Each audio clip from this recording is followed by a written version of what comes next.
Hey everybody, Jason here. And Paul. And as you may have seen from the title of this episode, this one is about the 2020 Olympics, which are to take place in Tokyo, Japan. And at the time we recorded this episode, originally, coronavirus was not really a thing. But now that it is a thing, and it is in the news quite a bit lately, thought it made sense to just put a little add-on here and talk about whether that may affect the upcoming Olympics. So, Paul, what's going on with coronavirus? It's spreading quickly, but I ain't worried about it. Is it going to affect the Olympics? Doesn't seem to be. No. I read an article from, I think, yesterday, and we're recording this on March 2nd. So, as of today, the Olympics Planning Committee has said that they haven't even discussed canceling. Like, it's not even an option. It's not on the table. Yeah, it's not something they've talked about at all. But they have discussed countermeasures against infectious diseases. Like, they're preparing, to make sure it doesn't become a problem with the Olympics. And just to give some background on the current state of the coronavirus thing in Japan, the most recent article I read is as of today, March 2nd, Japan has 254 cases of infection and 6 deaths from coronavirus, plus 705 cases and 6 deaths linked to the Diamond Princess cruise ship. Did you hear about that, Paul? Yeah, that's just been a disaster. So there was this cruise ship. They detected the virus on the ship, and it was quarantined off of Japan's coast for a while. Not anymore. They brought all those people to shore to be treated. But yeah, that's the current state of things. The Japanese government has established the Novel Coronavirus Response Headquarters. Tokyo has its own special task force, and the Olympic Committee also made its own task force. So everybody's taking it pretty seriously, it sounds like. And as far as the Olympics go, it doesn't sound like there's anything to worry about at this point. They're not talking about canceling it or postponing it or anything. Everything is on schedule. And really, if you're going to the Olympics from America or Europe, there's already coronavirus here too. Like, it's not any more risky going to Japan than it is living in America right now. Yeah. So there you go. The games must go on. And coronavirus is probably a little overblown. Probably. The media likes stuff. Yeah, I mean, how many other disease scares have we gone through in the last, 20 years or something? Yeah, they ran out of animals to name it after. Swine flu, bird flu. Yeah. All right. Well, I think that's it for coronavirus stuff. Let's get into the episode. Enjoy.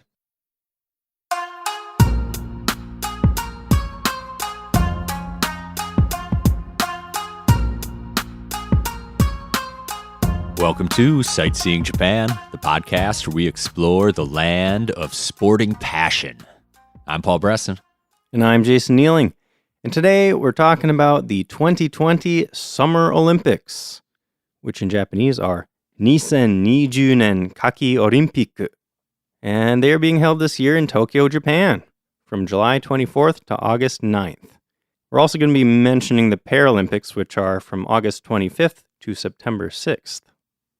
Paul, did you know that the official name of the Olympics this year is the Games of the 32nd Olympiad, or in Japanese, Dai Sanju Kai Olympic Kyogi Taikai? I did know that after researching this episode. I'd never heard of this Olympiad thing before. Really? Yeah, I don't really pay attention. I'd heard it said that way before. Okay. Apparently, an Olympiad is the 4-year period starting at the opening of the Summer Olympics. So the 32nd Olympiad starts this year because the first modern Olympiad started in 1896. It wasn't even that long ago that they started doing the Olympics every 2 years, like summer, winter. Really? When we were kids, it was all in the same year. No way. Yeah. I didn't realize that. Yeah, they staggered it sometime in our lifetime, maybe 20 years ago or something. I can't remember. One of them they did 2 years after they just did it. I can't remember if it was the summer or the Olympics. They kind of got a half extra early Olympics. Cool. Well, like we said, for this year, it's going to be in Tokyo, and Tokyo was selected in 2013. They've been planning this for a while. They decided at the 125th International Olympic Committee meeting in Buenos Aires, Argentina. Yeah, it takes a while to prepare for an Olympic Games. Yeah. As we'll get into a little bit here. Definitely. Tokyo also hosted the Summer Olympics in 1964. Yeah, it's the first city in Asia ever to host the Summer Games twice. Insinuating there's been other cities that have done it, though I don't know off the top of my head. What? Other cities outside of Asia must have done it multiple times then. Yeah, I guess so, if it was stated that way. But this will actually be the fourth time that Japan has hosted the Olympics. They did the Winter Olympics in Sapporo in 1972, and then in Nagano in 1998. I remember those ones. Yeah, I remember Nagano. And this will also be the second of 3 consecutive Olympic Games held in East Asia. Because in 2018, they were in Pyeongchang County, South Korea, and the next one in 2022 is going to be in Beijing, China. Beijing just did a Summer Games like not that long ago too. Really? Like 8 years ago or something. That's cool. Good for them. Yeah. Reuse all that stuff they built for the last one. Maybe. Maybe they'll just tear it all down and start over. Yeah, maybe. So I want to talk a little bit about development and preparation for the games, because that's a pretty big deal. It costs a lot of money, a lot of work, a lot of time to prepare for the Olympics. In fact, the Tokyo metropolitan government set aside 400 billion yen for hosting the Olympics. That's about 3.6 billion US dollars. That's a chunk of change. Yeah. But that's only about half what they expected the cost would end up being. They forecasted they would end up spending 7.3 billion US dollars. And let me guess, they ended up spending even more than that. Quite a bit more. That's how it always seems to go on these things. Yeah, I read an article from December that said they might end up spending over 26 billion US dollars. Wow, that's almost 4 times the original estimate. Yeah, and if they hit that, it would make it the most expensive Olympics ever. Wow. Yeah. I mean, yeah, I suppose doing any work in Tokyo is going to be expensive. Yeah. I mean, there's a lot to do. Yeah, what are they doing? Well, one big challenge is transportation. Yeah. Because you've probably heard about how busy those Tokyo subways are. And, bringing in more than 500,000 visitors, which is what they expect, that's going to put a lot of strain on their transportation system. Yeah. Wow, that's going to be nuts. Yeah. So they're building a new station. They're expanding a bunch of existing stations. This year, they're debuting a new model of Shinkansen, the bullet train. Ooh. You see that? No. It's called the N700S. The S is for Supreme. Oh, right. S-Class. I like it. The best N700 yet. And they're working to make the railways more accessible to differently abled people. Yeah, that's cool. Yeah. One thing that I saw that I think is cool is that they are linking both Haneda Airport and Narita Airport to Tokyo Station. Yeah. So that forever, that's just going to make traveling in Japan easier. Yeah. Which is nice. Yeah, definitely. That will help get into central Tokyo from either of those airports. And the airports will be connected then through that station too. It used to be a long time to get from Narita to Haneda if you had to. But now since they're both going to be connected to Tokyo Station, you'll be able to get between the two airports much easier. Yeah, convenient. Yes. In March, they're also supposed to introduce a new English language website where you can reserve Shinkansen tickets. Oh, that sounds awesome. Yeah. And apparently, I didn't realize this, but there's already an English app that you can use to book the Shinkansen. Oh, wow. It's been around since the end of 2017. It's not like it's hard to get those tickets, but it's a little difficult, I guess, sometimes. Sometimes you have to wait in line if it's busy, like at the train station. Yeah, I gotta bust out my phrase book to try to request the tickets. They always have plenty of English to help you out with that at the station, I feel like. Usually, But, I mean, the app and the website, that's not really going to help if you are using the JR pass anyway, because you have to present that in person. Yeah, that's true. Still got to do that the old-fashioned way at the booth. Yep. Some train lines are also extending their service hours. JR East and the Tokyo Metro agreed to extend them by about 30 to 90 minutes, depending on the line, every day through the Olympics. And other train companies are considering extending their services to 1 to 2 a.m. That would help people trying to get home late at night. Yeah, that's awesome. People are going to want to go out after watching the games, too. Yeah. I thought this was interesting too. More than 500,000 people in Tokyo are being asked to work from home starting July 24th, the first day of the Olympics, to ease congestion. That's really smart. Yeah. So they're expecting over 600,000 visitors coming in for the Olympics and the Paralympics. So Wow. if they can get around that many people staying home, that could definitely help. Yeah. Yeah. That can make a huge difference. Yeah. Just to give some context there, over 20 million people use public transport in the greater Tokyo area every single day. 20 million. Wow. Wow. That's such a feat. Yeah. And trains can already, even right now, just on a normal day, they can reach 200% capacity at peak times. But there's some professor that studies, the transportation, and he said it's possible that they could reach 300% capacity during the Olympics, which could cripple the system. So Wow. that might have been what motivated them to try to get people to stay home. Yeah, somehow the Tokyo subway system always seems to make it work.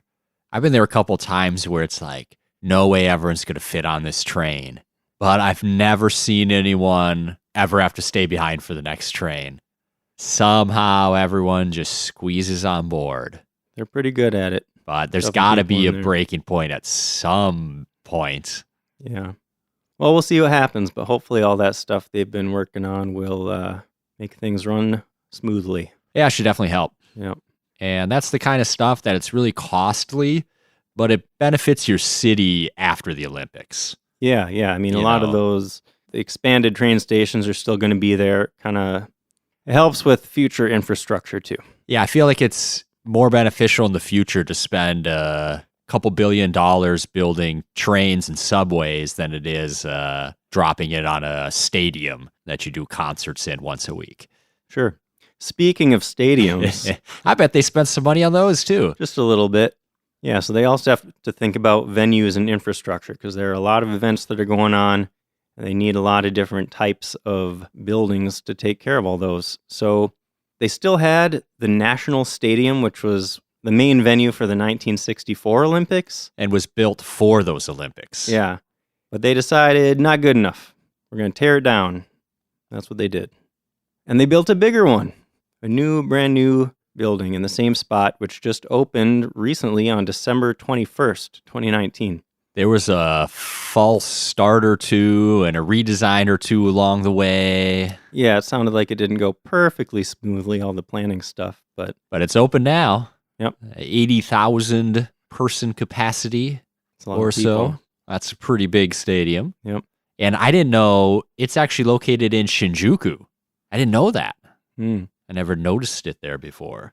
Yeah, I don't remember seeing a giant building in the middle of Shinjuku. Right, but Shinjuku's packed pretty tight. Like it could be right behind the one set of buildings nearby and you wouldn't see it until Yeah. you're there. True.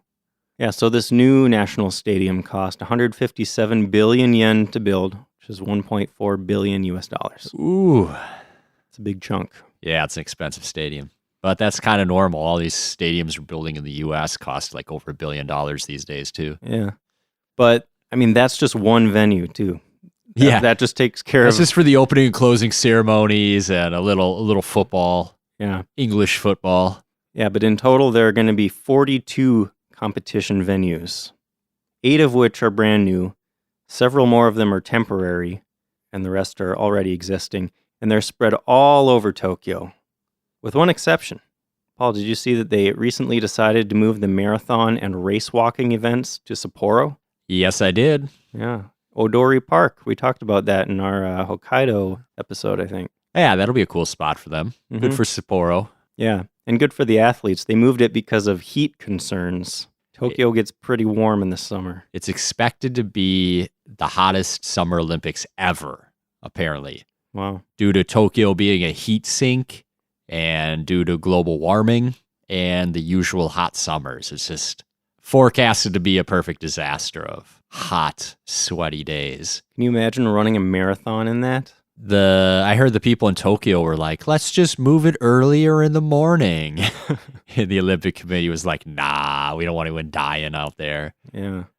So there's some other famous venues in Tokyo that are going to be part of the Olympics too that I wanted to mention here.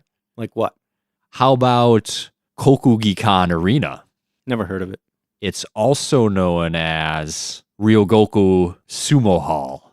Oh, okay. And we covered this one in our sumo episode. Mm-hmm. So they're going to host the boxing events there Cool. because it's perfectly designed for a little square ring Yeah. right in the middle. Every seat is like facing it perfectly. Nice. Also, I found out between sumo tournaments, they do have pro boxing and professional wrestling here as well. And music concerts too. Nice. So it's widely used. One other one that's pretty famous is the Nippon Budokan. I've heard of that one. It was built for the 1964 Olympics when judo made its debut as an Olympic sport. Mm. So the judo and karate competitions are going to be held there. It's used mainly for martial arts competitions and also pro wrestling. Pro wrestling's kind of big in Japan. I didn't know that. I've never seen is it really theatrical like American pro wrestling? Oh yeah. It's ridiculous, but fun. Cool. So this is also a famous concert hall. I didn't know this, but ABBA played there. Nice. The Beatles played there. Okay. That must have been like late 60s. And Tina Turner apparently played there as well. So some big names have been through there. Cool. And there's one more venue that's not an actual sporting venue, but I wanted to mention because it's like my favorite building in Tokyo, is the Tokyo Big Sight Yeah. Conference Center on Odaiba. The 4 upside down pyramids elevated all together. That's a super cool looking building. What are they using it for? It's the Media Press Center and the International Broadcast Center. So that's going to be involved too. There's going to be a lot of events in Odaiba too. A bunch of swimming and stuff. So there'll be athletes around too. That's all I got for venues. Okay. Let's talk about events then, because there are a few new ones this year. So there are core events that are always in the Olympics, but the International Olympic Committee has new policies that allow the host organizing committee to add sports. So Japan got to pick out a few of their own, and they decided to add karate, sport climbing, which is basically rock climbing. There are a few different types of rock climbing they do, surfing, skateboarding, and baseball/softball, which count as one event apparently. Yeah, and all of those except baseball and softball are making their Olympic debuts. Yeah. Baseball and softball haven't been in the Olympics since 2008. And I'm so pumped baseball's back in it. I bet you are. I wish the major leagues in America would take the time off to send a team over there so we'd get to watch like our best guys go at it. But they don't. So it's going to be a bunch of AAA guys over there or something. But they'll still do us right. They'll still do us proud. All right. I thought it was a little surprising that this is the first time for karate to be a part of the Olympics, because they've had judo, boxing, wrestling, even taekwondo have been in the Olympics for decades. Yeah. Interesting. Can't have everything, though, I guess. Yeah. I think they actually just dropped a bunch of wrestling events. Oh. Because there just wasn't enough people around the world competing in it or something. There weren't enough top-tier competitors or something. But it was kind of a shame because wrestling's one of those few sports that goes all the way back to the ancient Olympic Games in Greece. You know, wrestling and javelin and the stuff they did back then. Yeah. Paul, I have a fun fact about karate, too. Did you know that karate did not originate in Japan? No. Does that shock you? What? But it's got a Japanese name. Get this. Karate actually originated... This is a little bit of a tricky one because it originated in Okinawa, which is now a part of Japan. But when it originated there, Okinawa was not a part of Japan. Oh, you got me. Yeah. You got me. It's a technicality, sort of, but interesting, huh? Yeah. So karate is Ryukyuan. Ryukyuan. Yeah, Cut it. No, I'm definitely not cutting that. That was too much fun.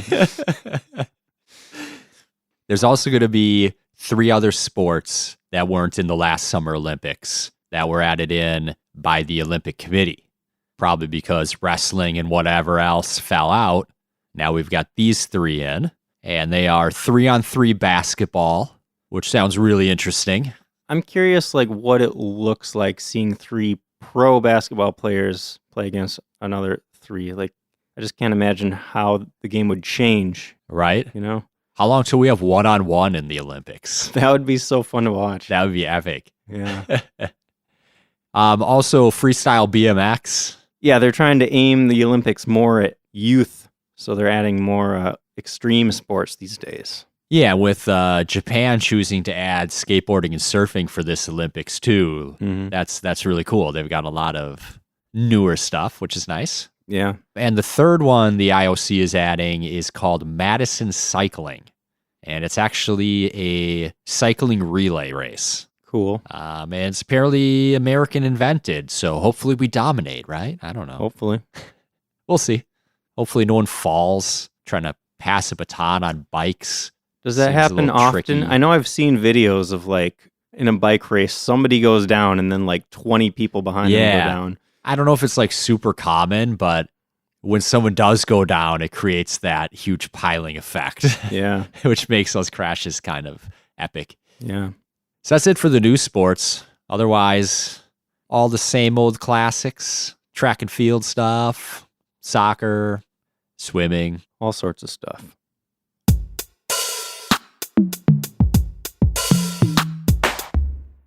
So I have a little fun fact about the medals they're going to be giving out.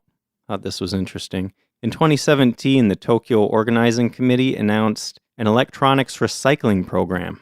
So they asked for donations of electronics, and then they're going to use the metal from those electronics to make the medals for the Olympics.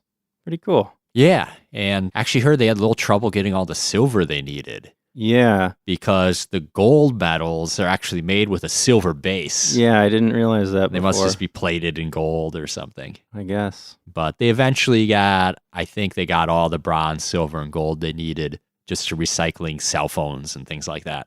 It's crazy. Yeah, there must have been a lot of cell phones. Mm-hmm.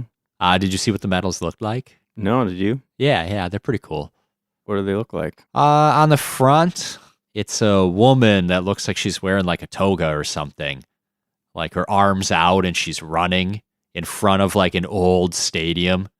It looks like an old Circus Maximus, like Roman style. Like the Colosseum or something? Like the Colosseum, but not circle, like oval. Okay. And on the back, it's like a flower petal shape with the Olympic wreath in the center. Flower petal shaped like cherry blossom? Or just... No, just like a flower petal. Like just Okay. the back's kind of just like wavy, like it looks like petals. That's what I thought when I All right. saw it.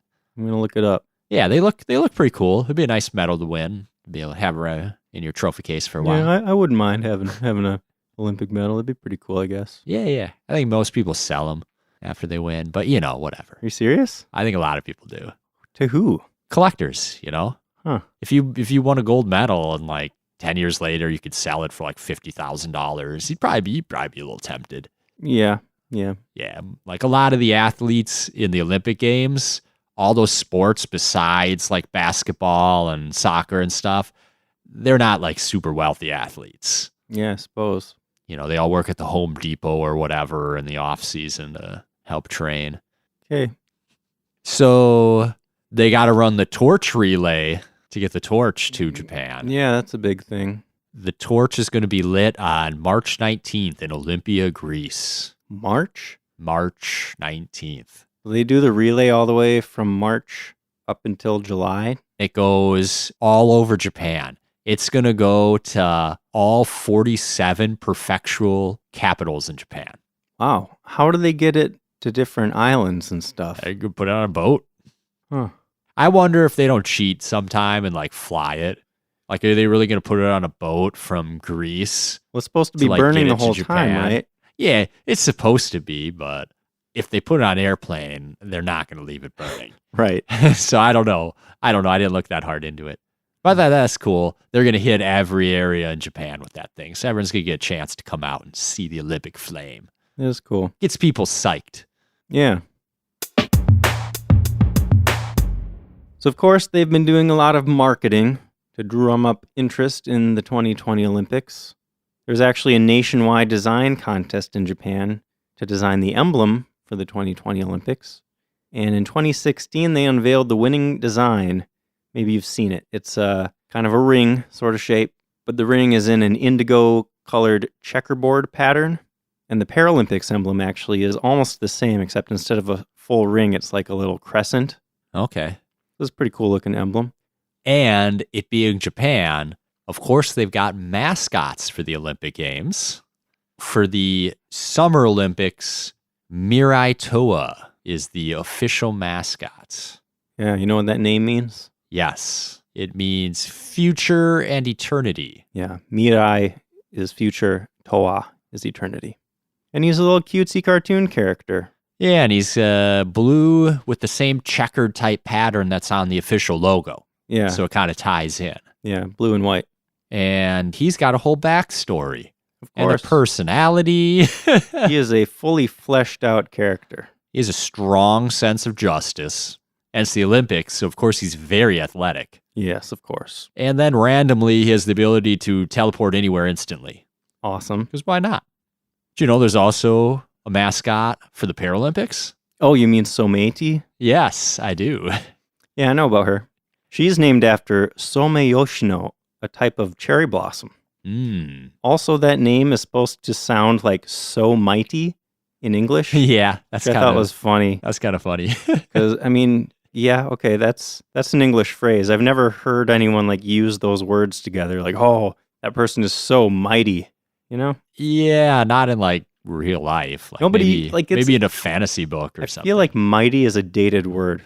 You don't hear people use that adjective anymore. Yeah, I think of like Middle Ages knight if someone says like mighty. I think of Mighty Mouse. That's the only time I've heard like mighty in pop culture. Yeah. So Someiti, she also has the checkerboard pattern like the other dude. But she's pink. Right. And she's supposed to be calm, but can also be very powerful when needed. Oh, Yeah. interesting. Yeah. She can fly. Yeah, she's got a cape. Her cape lets her fly. And she's got these little cherry blossom shaped antennae that allow her to send telepathic messages. Interesting. Pretty cool. She can also talk to stones and the wind Wow. and move objects by looking at them. I'm A little impressed. telekinesis. Man. Yeah. Got two regular superhero mascots. So they supposedly have conflicting personalities, but nevertheless, they have a strong friendship and respect for each other. Okay. And according to their backgrounds, they both live in the digital world. Yeah. And through the internet, they can transport themselves between the digital world and the real world. Pretty awesome. It's a lot of powers. Yeah. So to link it back to like Japanese culture, I've got a quote from Sadashige Aoki, an advertising theory professor at Hosei University in Japan. Hit me. He says the mascots follow the Japanese tradition of creating personalized characters out of nature, mountains, rivers, animals, and plants. And it goes along with the traditions of animism and the belief that everything natural has a soul. Definitely. We have to do an episode eventually about mascots because it's interesting how ingrained they are in Japanese culture. You see them everywhere. I was going through some of my pictures from one of my trips recently, and they have a little mascot that they paint on the sidewalks, telling people like that you're not supposed to smoke out on the sidewalk. And it's this little cloud of cigarette smoke with a little pink bow on it and like a happy little cartoony face, like, hey, don't smoke here. That's funny. Yeah. It's almost too much. Yeah. Or I like like different like utilities companies and stuff will have mascots based on whatever utility they're selling, you know? Here's the most interesting thing I found about the mascots, and maybe even like the most Japanese thing about them, is that they're going to use the mascots through licensing and merchandising to help pay for the Olympic Games. Yeah, makes sense. I heard an Olympic official said they were planning to generate $130 million from licensing and merchandising for these characters they made up. Nice. Dude, on my recent trip, I saw them selling Olympics merchandise all over the place, like in stores that were completely unrelated to anything sports. Like, I think in Bic Camera, one of the big electronics store chains. Wow. They just had a section of the store full of like t-shirts and little, I'm sure they had like plushies of the mascots and all this stuff just covered in the Olympics mascots and logo. Yeah, and you were 8 months ahead of the Olympics or something? Yeah. Wow. Yeah, you're not even going to be there during the Olympics. Why would you want a souvenir? But they're going to try to sell that stuff. It's all over the place. So robots are going to be front and center at these Olympics. Awesome. There's going to be field support robots known as FSRs. They're going to carry javelins and shot puts and other thrown items around so a human doesn't have to retrieve them all after every toss. Awesome. Did you see what they look like? Not those ones. Okay. There's also going to be robotic versions of the mascots. So there's going to be a robot Mirai Toa and a robot Somidi, and they're going to have cameras with facial recognition technology. Cool. Toyota is making these robots, and they say that the mascots are going to be able to recognize people and use their eyes to respond and show a variety of expressions. I wonder how they're going to interact with people. Like, what would they use that facial recognition for? Are they going to greet people by name? I don't know. That would be really cool, but also, can you imagine how creepy that would be? Just walking up to whatever event you're going to and the robot greets you by name. You're like, how did this robot know my name? It gets even better. There's going to be HSRs, which are human support robots in the form of robotic butlers. Sweet. They're going to be able to guide attendees to their seats and even bring light refreshment and drinks over. They're also going to be able to help attendees with mobility problems get to their seats. That's so cool. They sound like some impressive robots. So did you only see pictures of the mascot ones or what? Yeah. Okay. Because I wonder what these other support robots look like how humanoid they are, you know? Yeah. We should get to see during the Olympics. I want to see like people taking videos of them and like see how good these robots are. Yeah, I'm going to be watching for those on YouTube. That sounds pretty cool. I'm ready to like find the next good robot company and like invest some money. Because like 20 years from now, if they finally like really get them working well, oh man, that's going to become a huge industry. We're getting closer. I know. Got to find the right place to drop that money. The future is going to be crazy, man. We're all going to be out of jobs, but the people that own the robots are going to be so rich. Own the robots. That's my advice. Yeah. So, what if you're planning to go to these Olympics?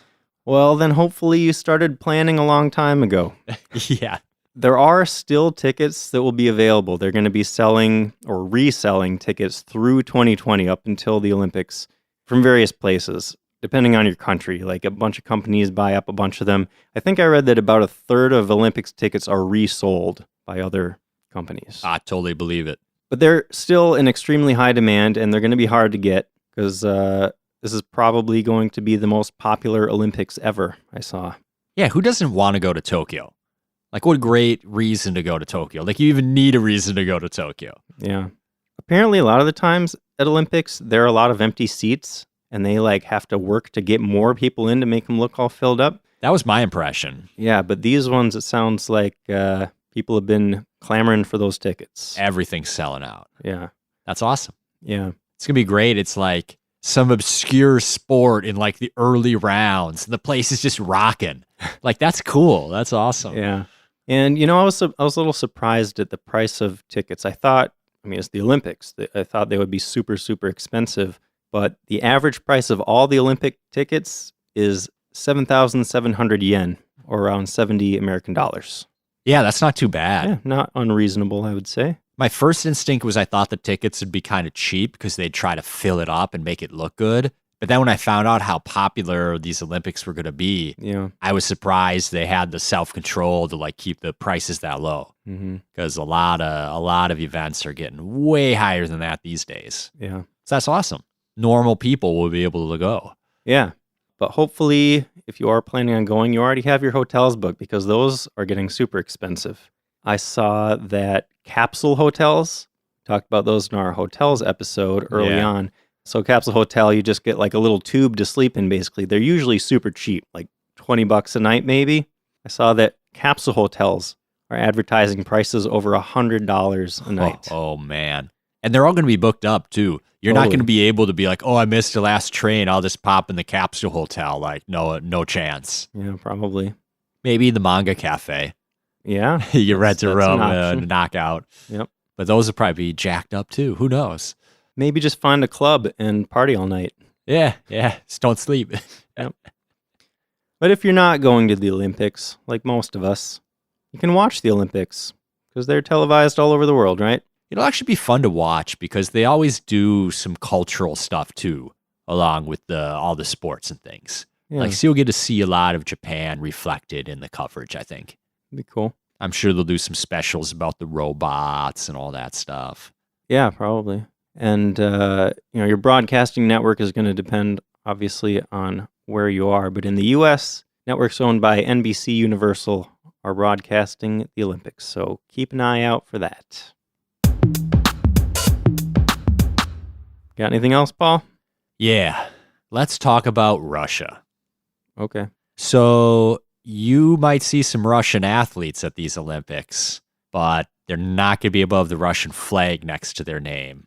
And there's going to be no team sports for Russians. Yeah, I heard that. So this goes back years, but the Russian government has had problems with the World Anti-Doping Agency. So basically, Russia was running a state-sponsored doping program for their highest athletes in many sports. I follow tennis, and this came out in tennis. Quite a few Russians got popped for various steroids and things in tennis. And it was coming from their government. Their government was helping them take steroids and helping them mask the tests. And they got caught. And they were on probation or something. And then they fudged more tests. So the anti-doping agency just banned Russia from all international competition for a while, including these Olympics. It's crazy. But certain individual Russian athletes that have passed all their tests will be allowed to compete under some undecided neutral banner. Mm-hmm. So I thought that was an interesting note. It is interesting.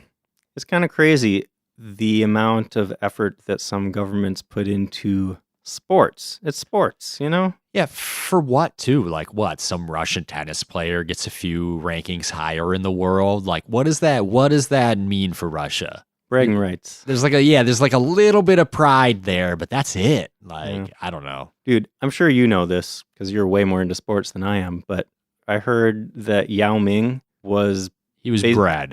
he was Yeah, created to put by it the crudely. Chinese government. Like for generations, they were matching people up to get a really, really tall person. Yeah, his parents were both professional basketball players in China. How would that feel to like find out I was born because the government has been matching people up for It would generations? suck for those thousands of babies that didn't become Yao Ming. But for Yao Ming, it's probably not. He's like, I'm Yao Ming, whatever. I made millions of dollars. I was an awesome player. It worked out well for him. Sure. But there's It's probably, for every Yao Ming, there's probably 1,000 kids who didn't turn out as perfect or Yeah. whatever. Just that whole idea. It just seems weird to me what powerful people choose to do. Yeah, You know what I mean? and that was just a selective breeding program. They're messing with genetics and stuff now. Hmm. So who knows? Who knows what's going to happen in the future? Yeah. Stuff like that. So the Russia thing kind of leads into my favorite little section, the controversies Ooh. surrounding the Olympics. So you mentioned in the intro about the bidding process that happened, Mm-hmm. and there have been allegations of bribery against the Japanese Olympic Committee's bid. And the guy that was in charge of it ended up stepping down, and it has been investigated. But as far as I could tell, there was no like guilty verdict. Mm-hmm. But they did an audit on the committee's accounting documents, and $8 million spent overseas has gone missing, and nobody knows where it is. Hmm. So knowing how the Olympics go, there were probably some people that got bribed. I'd be surprised if there was a single place that won the Olympics in the last 20 years that didn't bribe a few people Yeah. to get it. So that probably happened. But honestly, it's probably better that it went to Tokyo because it's gone to some lesser developed cities and they just end up spending so much money on stuff that could have been better used. Yeah. Well, At a lot least of Tokyo is already pretty developed, you know? yeah. I mean, a lot of cities can go into debt that lasts for decades because the Olympics were there. Yeah, so I think it's better going to a place like Tokyo. They can afford it if they want to. Also, they're going to be playing baseball and softball games in Fukushima, and the Olympic torch, is going to start there in Japan. And that's a little bit of a controversy because not everyone believes that it's totally safe yet after the nuclear disaster. Mm-hmm. But the baseball stadium's like 55 miles from the site of the nuclear disaster. That's pretty far. Like, even, I'm anti-nuclear, and even I'm like, that's probably far enough away. They're probably all right, Sure. But that's a controversy. The marathon was a slight controversy, but that's been settled now, moved to Sapporo. Oh, just because of the weather concern. Yeah, it was going to be too hot. The Tokyo didn't want to give it up, but they eventually said, okay. So that got worked out. That's a good one. Yep. And then probably the biggest controversy, I think, is the labor practices. There's a hard date for the Olympics and everything's got to get done.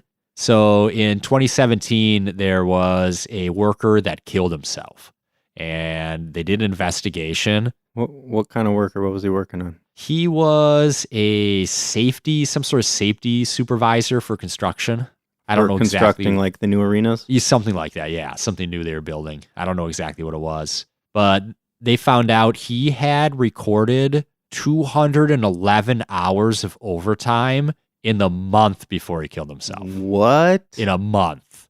Yeah. What? So he must have been working like 12 hours or more a day every single day for like a month straight.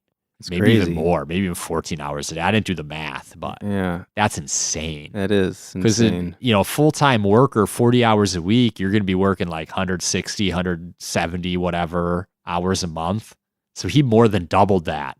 That's crazy. So he must have had like 0 days off that whole month. So then they did a wider audit after that came to light, and they found 18 companies out of 40 had workers working more than 80 hours of overtime per month, and several of them exceeding 150 hours. Of overtime? Yep. That's ridiculous. So, the Japanese have always had that like work hard mentality, but that's crazy. Yeah. So hopefully they got a hold on that a little bit. Man. Then there were a couple international controversies too. South Korea is involved in both of them. South Korea has petitioned the Olympic Committee to ban the Japanese rising sun flag from the Olympics. Yeah, I heard something about that. And I just want to be clear. We're not talking about the Japanese flag, like the white flag with the red sun in the middle, the red circle. We're talking about, what did you call it? Imperial flag? Yeah. Yeah, so this is a flag. It looks very similar to the Japanese flag, but it's got these red rays coming out of that sun, and it has a long history in Japan of being connected to the military. So that's why that flag is controversial. Yeah, and I don't even know why they'd be trying to use that one. I don't know why they don't just use... Japan's really nationalistic, probably bringing it up, even though they probably shouldn't. But South Korea is saying they're comparing it to the Nazi flag and how the swastika reminds Europeans of the nightmares of World War II. Wow. They're saying that this is what that flag means to us. That's a pretty strong comparison. Yeah, and they've kind of got a point. Because it wasn't just World War II. Japan... Yeah, they had a long history of imperialism occupied in Korea Asia. for a while. Yeah. And were arguably committing a genocide on the Korean people. They were teaching them all Japanese and burning Korean books, and it was bad. But anyways, the last controversy I'll get to is border disputes.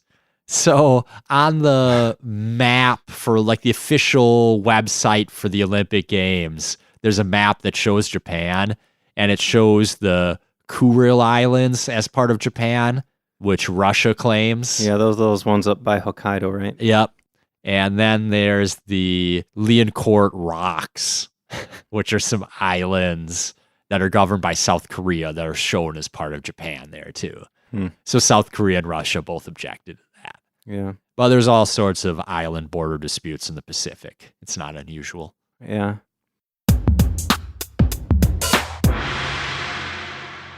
That's all I've got for the Olympics. All right. If you're going, I hope you have a good time. Yeah, definitely. Guess that's the end of the episode. If you want to reach out to us, you can send an email to feedback@sightseeingjapanpodcast.com, which, by the way, is our website, sightseeingjapanpodcast.com. You can also reach us through there. We have a contact form on there. Paul, what are we talking about in our next episode? On the next episode, we're going to be talking about the Kyushu region. An awesome region. That's where I spent like half of my last trip. A lot of cool stuff there. Yeah. Kyushu being the southernmost of the big Japanese islands. Yep. Also including the Ryokan Islands. Ryokan. Also including the Ryukyu Islands. Yeah, the region stretches all the way down. Okinawa. Yeah. So it's Kyushu and everything in Japan south of Kyushu. Yep, pretty much. I'm looking forward to it. Me too. Thanks for listening. We'll see you next time.